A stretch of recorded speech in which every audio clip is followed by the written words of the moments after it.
they know like that I know, and even I remember Vincent Schiavelli. You remember? No, I sure do, yeah. Yeah, and he knew like Sicilian, old style Sicilian everything, but he didn't speak Italian.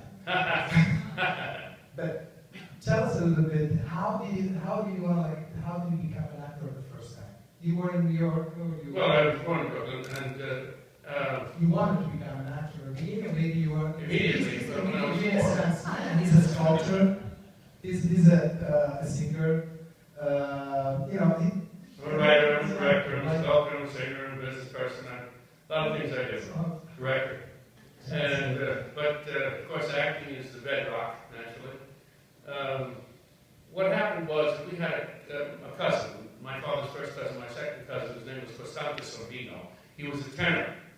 And he sang at La Scala, he sang here, he had great reviews, he had a beautiful voice.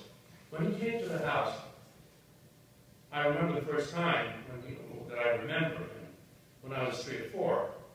And he spoke like this, he had this beautiful, he had the Italian, Neapolitan accent, he spoke with beautiful voice, very high in the head, And I was so interested in so much what I heard all my life. I was drawn to sounds from a very young age. And I knew that he was on stage, but I didn't know what that meant. I didn't know what a singer was or what an actor was.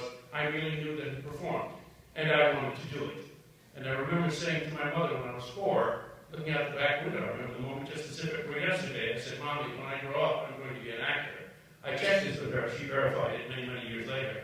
And she said that people used to come over, your friends and relatives would come over to watch me sing and dance when I was 2 years old. So apparently I just had, I'll tell you of my first performance, if it's not too terribly boring. I was 5 years old, I was in a nutrition play in kindergarten. And you know what oak tag is, those cardboard white pieces of paper like? They stapled two oak tags to me and drew a big oak on it. And so I had to go out and stand in a certain place and deliver my lines. Well, we had a rehearsal, and I was very at home on the stage. I remember the feeling. This is good, this is fun. I liked it. There was not even an audience out yet, but I loved being on the stage.